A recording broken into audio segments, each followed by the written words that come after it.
This video is brought to you by volunteeraudio.com, your #1 source for all things Harley-Davidson audio. From individual radios, speakers, and amps to complete plug-and-play amp and speaker systems, we've got you covered. And once you've ordered your package from Volunteer Audio, it includes lifetime tech support. And we have the very best step-by-step installation video so you can install it yourself and save money. Hello, I'm Jay, owner of Volunteer Audio in Oliver Springs, Tennessee. I'm going over the HDHU.14Si from Soundstream in this video, but more so the updates from iDatalink Maestro as to how all of this connects with your Harley's ECM. So there's been many updates since it was first released, and they were going pretty rapid. We started at 1.0, we're now on 1.8, and every time I thought about making a video for you, I'd find out there was something they were working on they were fixing to release.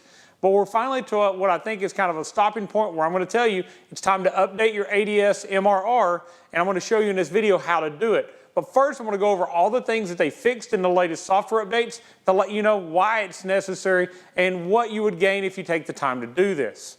All right, so we're going to start with the updates that were necessary for the 21 and newer Harley-Davidsons. So when this radio first shipped, we did not have the ability to view gauges on 21 and newer models.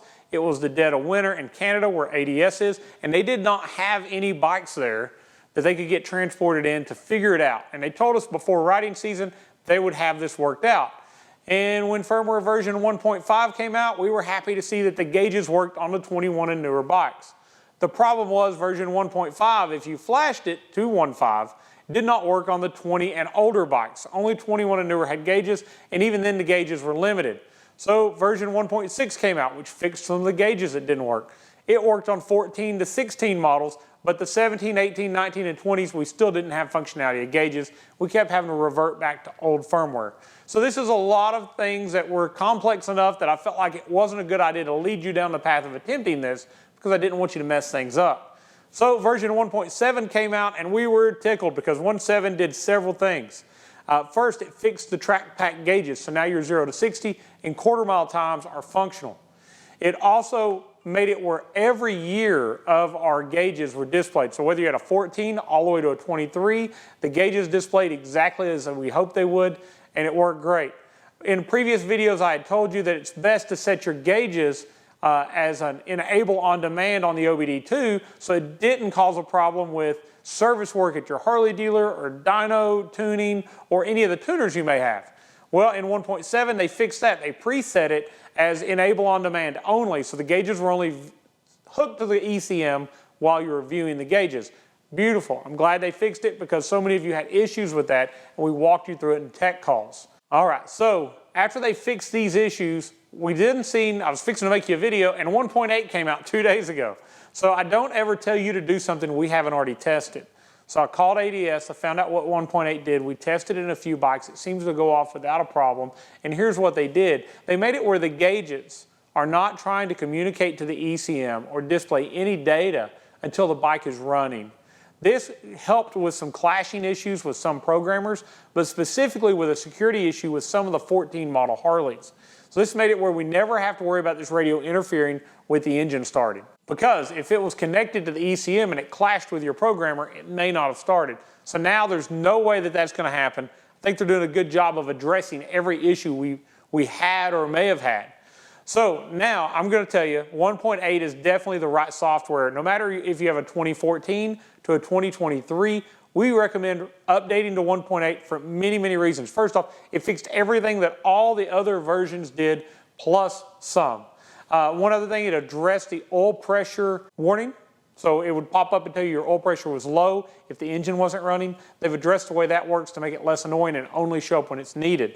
But let's talk about what it takes to update your MRR. Now later in this video, I'm going to show you how to download the software, and exactly how to go through and do all the settings inside the MRR unit. And we made this video about 4 months ago showing you how to do that, but I left out a couple key things that I didn't realize that I needed to tell you until a lot of you called in. So since we do our own tech support, I want to share these things to save you some trouble. First off, when you take the fairing off your bike to access your MRR, you do have to unplug this MRR from the harness before you connect it to your computer. If you try to connect it while it's still on the bike, it's going to tell you it can't detect the device. So you must uninstall it from the harness. Now, I also want you to keep in mind, you have to put it back in this later.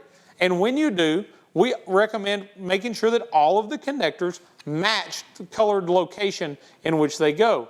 Specifically, on this little 4-pin connector, there's a black 4-pin connector that can go in a black port, a blue port, or a red port. Now, the connector's black, it goes in the black port. But some of you have called in, you've plugged it into the blue port or the red port, your thumb controls don't work, your gauges don't work, you can't figure out why. And I wanted to make sure and take a second to tell you, you have to plug these into the color coordinated holes on the MRR. So with that being said, some of you are going to go, well, why don't you have the MRR2, the one that has Bluetooth, so we don't have to do all of this? Well, what we found out was the MRR2, number one, cost you $50 more. Secondly, the thought was that we could just take our phone and we could flash it from our phone. The problem is you have to press a button on the side of the MRR2 to put it in pairing mode, connect it to your phone, and then do an update. This process, sometimes you can get to work again without pressing the button, but most of the time you'll have to reset the module, pull the fairing, and press a button on it before you'll be able to get it to connect. So we don't feel like it's worth telling you to pay an additional $50 and swapping out a part to get something that can use Bluetooth from your phone when you still have to pull your fairing either way. All right, so now, you're going to take your MRR, you're going to unplug it from the bike. You're going to take it to your computer. It can be Apple or PC, but it has to be a computer. It's not going to work off of a tablet. You're going to use the USB that we sent you in the radio when you bought it. It says iDatalink Maestro, just iDatalink on the end of it, to plug this into your computer. We are going to need the serial number off of the radio. So you can get this one of 3 ways. On the box, there is going to be a label. In this case, on this one, it's right here on the back, and it's going to be your serial number. It normally starts with 251. If you don't have the box, it's also on the underside of the radio. Now, you Street Glide, Electric Glide, and Ultra owners are going, wow, that's a lot of trouble to pull my radio to get a serial number. There's a better way. Before you disconnect the power wire or any of the wiring from the radio, go into the settings menu of the radio. So from the home screen, click the gear that says Settings. Then you're going to go under General Settings. You're going to scroll all the way down. You're going to see a tab that says About. When you click About, it's going to bring up your current software for the MCU and the SoC.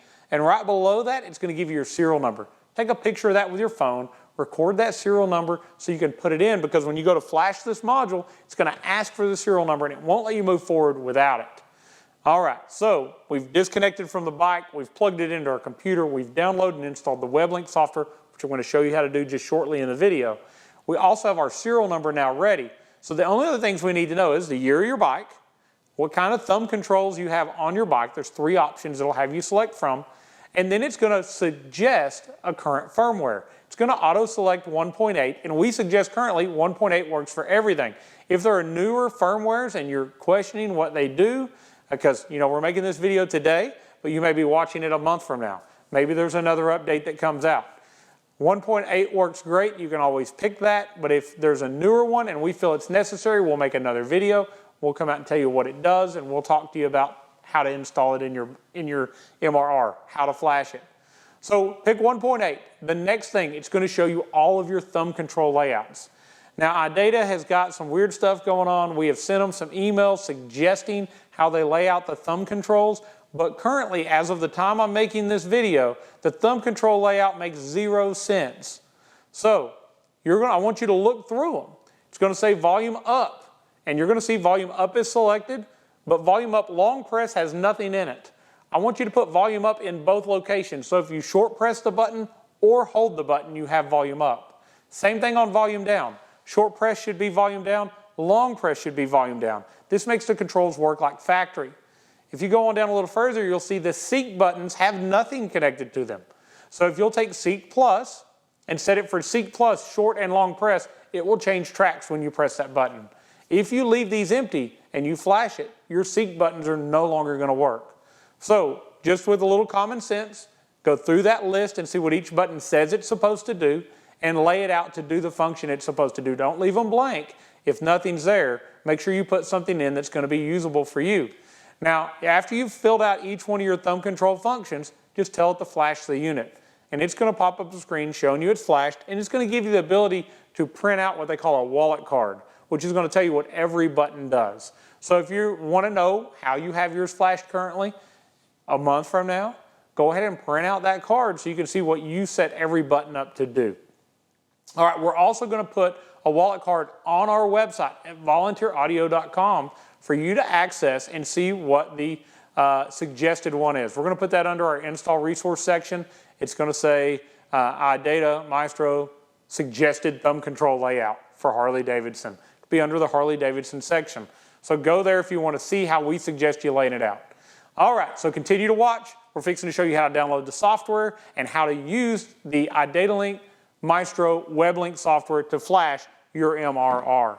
Now don't forget, when you're completely done, you got to plug it back in. Just make sure all the connectors match in color.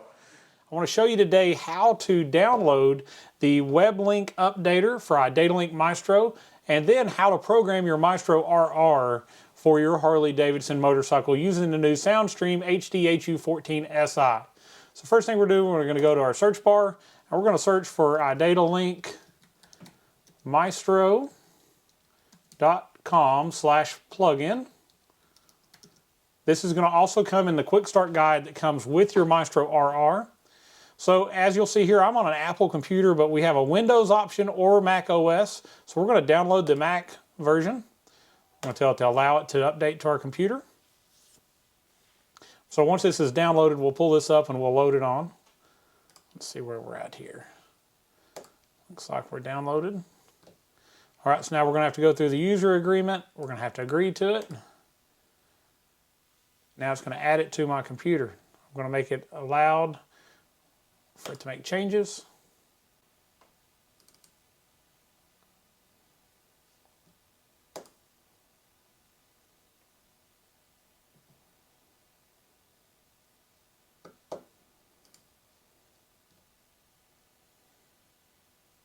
All right, so that quick, we actually have our web link desktop open. Now, you probably do not have an account, and so therefore you're going to have to sign up. This is free. Click sign up. Walk you through this.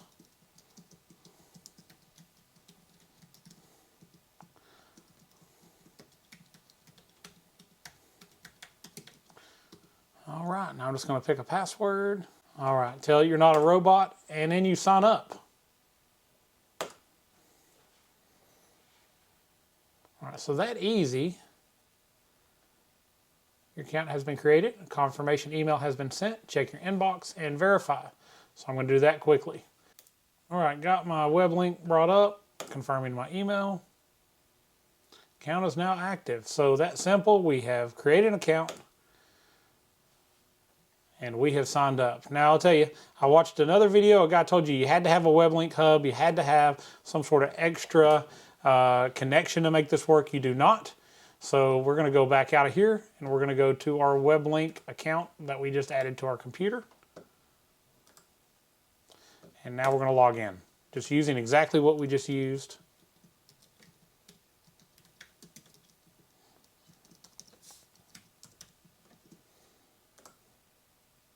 Now, you have two options. You have WebLink Remote Start and you have Maestro. We are doing Maestro because that is the radio portion. So now, we do not have our unit plugged in. Now, your Maestro RR came with a USB cable. Plug it into the micro USB on the RR and then plug it into your computer. All right, let's redetect after it's plugged in.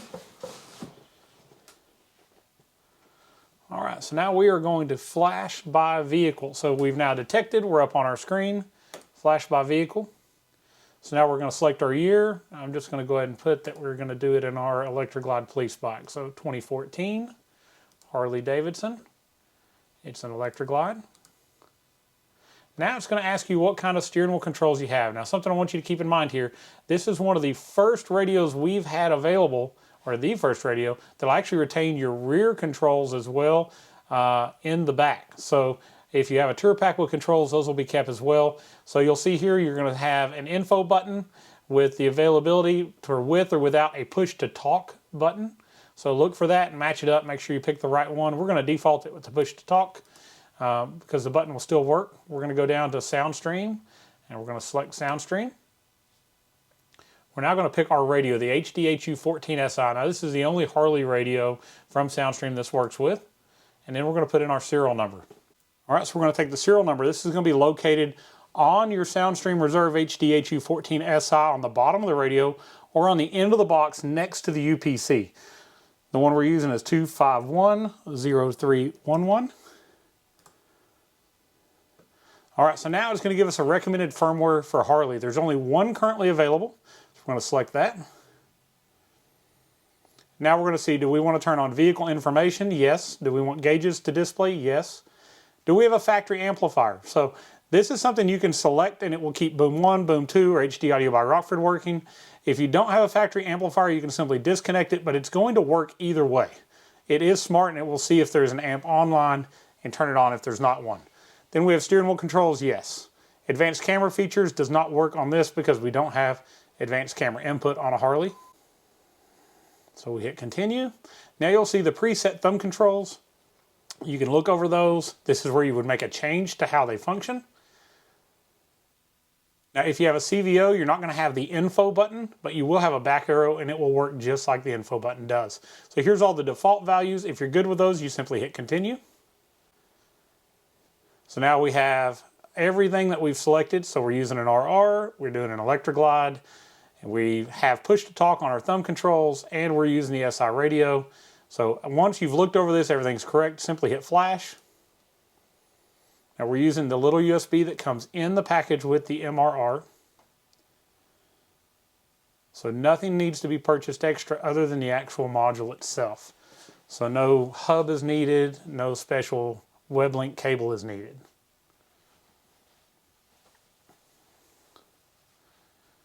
And that quick, you see the flash was a success and we're ready to plug it in and put it in our bike. Now keep in mind, if you bought your HDHU.14Si from volunteeraudio.com, we've already flashed your module, and the only reason you would need to do this is if you want to change the way the thumb control works or do a future update available from iDatalink. Thank you so much for watching. I think you've seen this was very easy. Please like our videos, subscribe to our channel so you'll see all the latest videos and keep you up to date with the latest information about Harley audio, as well as share this with your friends and comment below if you have any questions. Thank you so much for watching, and God bless.